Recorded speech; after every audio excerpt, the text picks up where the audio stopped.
Native American biographies. Chief Tecumseh. One man's dream. Tecumseh was a Shawnee Indian leader who wanted peace. He wanted to stop the fighting between the American Indians and the United States government. He wanted his people to have a safe home where they could hunt and live peacefully. Tecumseh traveled to talk to Indians of all tribes. When he spoke, people listened. Tecumseh was tall, handsome, and spoke with energy. He believed that if Indians worked together, they could stop white people from taking away their land. Tecumseh felt that all Indians should work together to protect their land. In their own words, "Brothers, we all belong to one family. We are all children of the Great Spirit. We walk the same path. We must fight each other's battles." Tecumseh.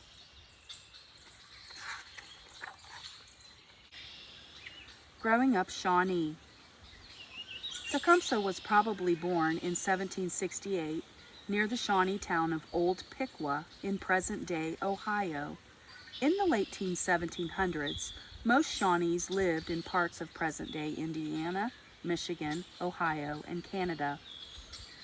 Most Shawnee villages, like Old Piqua, were located near rivers.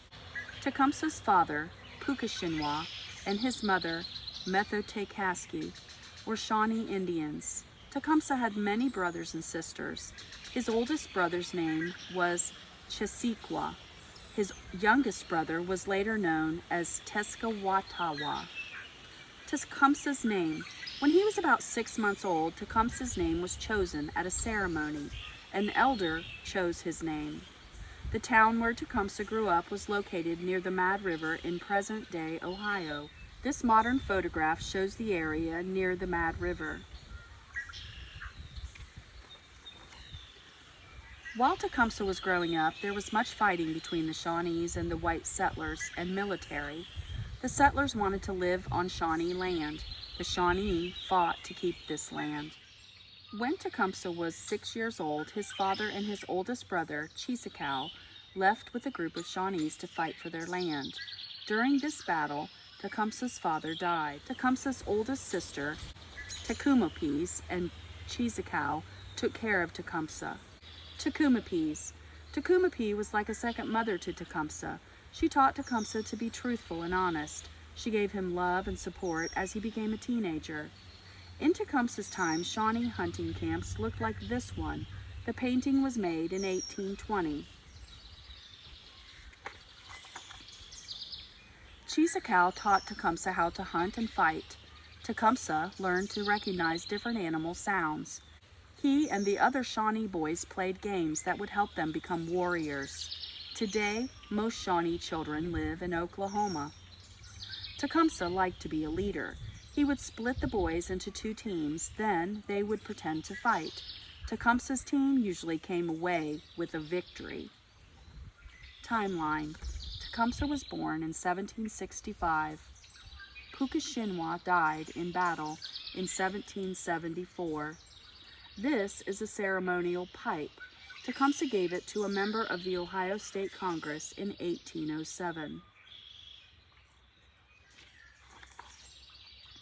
Becoming a warrior. As Tecumseh grew older, he began to go into battle with Chesequa. Sometimes Shawnees tortured prisoners from the battles. Tecumseh did not like this. He spoke against it when he was older. Joseph Brant lived from 1742 to 1807. During this time, Tecumseh heard about a Mohawk Iroquois leader, Joseph Brant. Like other American Indians had done before him, Brant was working to form a confederacy. He wanted Indian people of all tribes to get together to fight off the settlers. Tecumseh would remember this idea later in his life. Treaty of Fort Harmar. In 1789, the Shawnee lost nearly all of the land in present-day Ohio to the United States. This was called the Treaty of Fort Harmar. Tecumseh worked hard the rest of his life trying to regain this land. He wanted the Ohio River to form a boundary between the settlers and the Indians. Tecumseh quickly became a skilled warrior. He had great courage. He traveled to places where Indians were fighting the white settlers and military. Over the next several years, Tecumseh became a leader of Shawnee warriors. Tecumseh was also successful off the battlefield. He was known as a kind and generous person. Returning home from a hunt, he gave most of the meat to people in need. This was a tradition among Shawnee hunters. Tecumseh got along well with people. He laughed easily and liked to make jokes. Fighting for the land.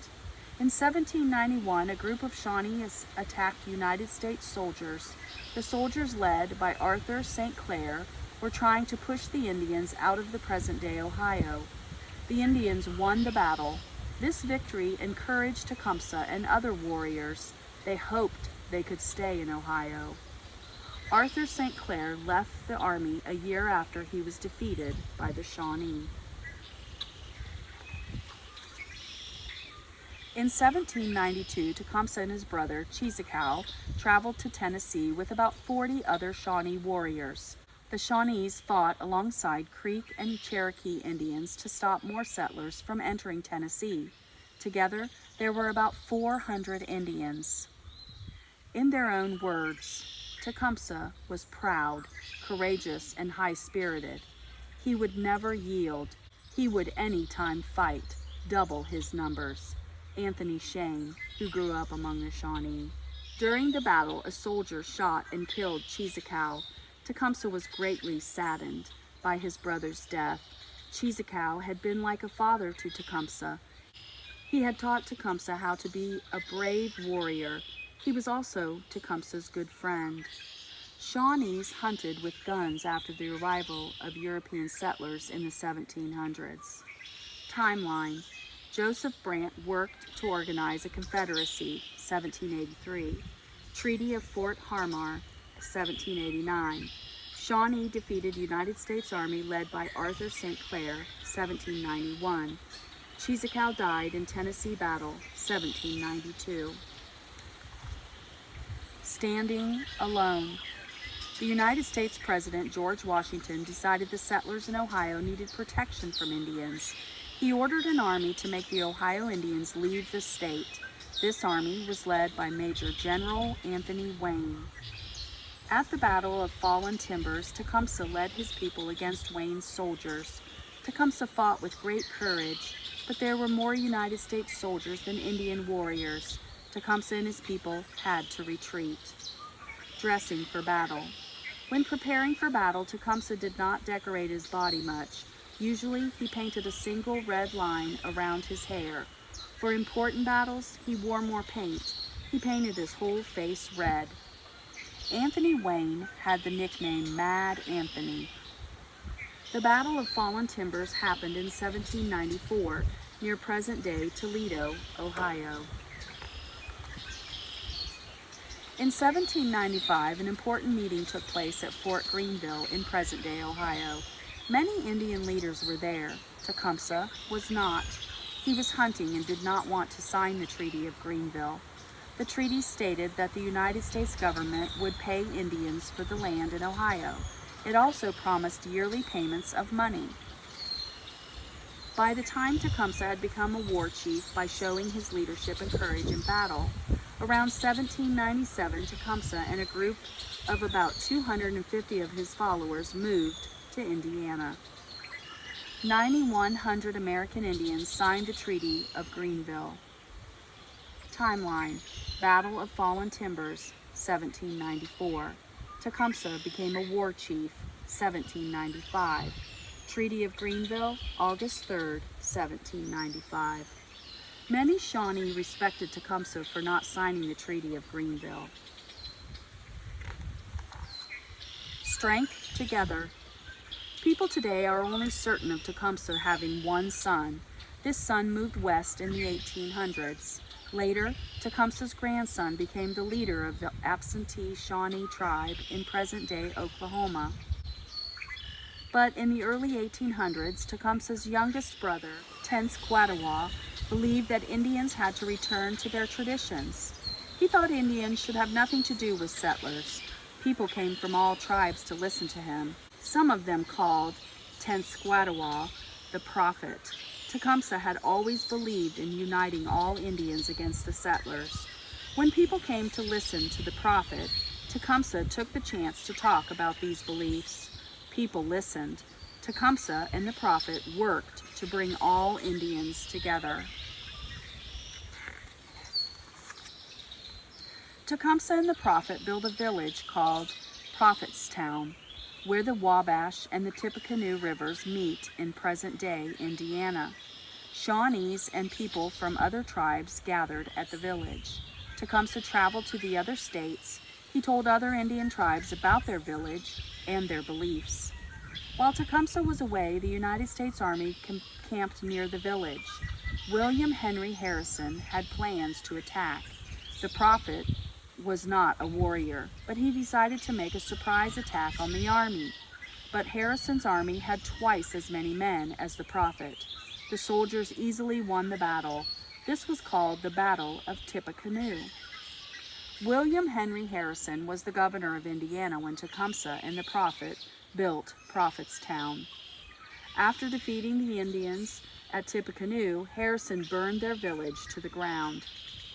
Timeline. Tecumseh traveled around the United States speaking to American Indians. 1810. Battle of Tippecanoe, 1811.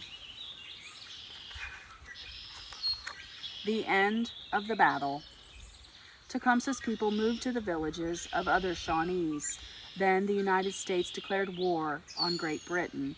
This was called the War of 1812. Tecumseh hoped that Great Britain would win the war and return land to the Indians.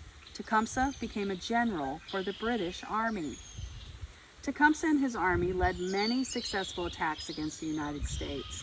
Then he faced the man who had destroyed his village, William Henry Harrison. Harrison's army fought Tecumseh's army at the Battle of the Thames. Tecumseh was shot and killed during the battle. The Battle of Thames was fought in Canada on October 5, 1813. This memorial marks the place where the Battle of Tippecanoe was fought. It was built in 1908. In their own words, "Our lives are in the hands of the Great Spirit.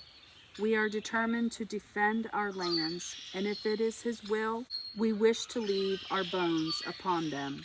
Tecumseh. Timeline. War of 1812. 1812. Tecumseh died in battle. October 5, 1913. A life remembered. The United States won the War of 1812. The war put an end to Tecumseh's Confederacy. He had tried to bring peace and unity for all Indians. He spoke about living in peace alongside whites. He wanted his people to be free. He wanted them to live as they wanted, not how the United States government wanted them to live. Today, many Indian organizations support American Indian unity. One example is the National Congress of American Indians, NCAI. The NCAI gives tribal leaders from all Indian groups a chance to voice their concerns. Through organizations like this one, Tecumseh's idea of Indian unity continues today. This statue of Tecumseh can be seen at the National Museum of American Art in Washington, D.C. The NCAI brings people's attention to issues that are important to all American Indians. Native American biographies. Chief Tecumseh.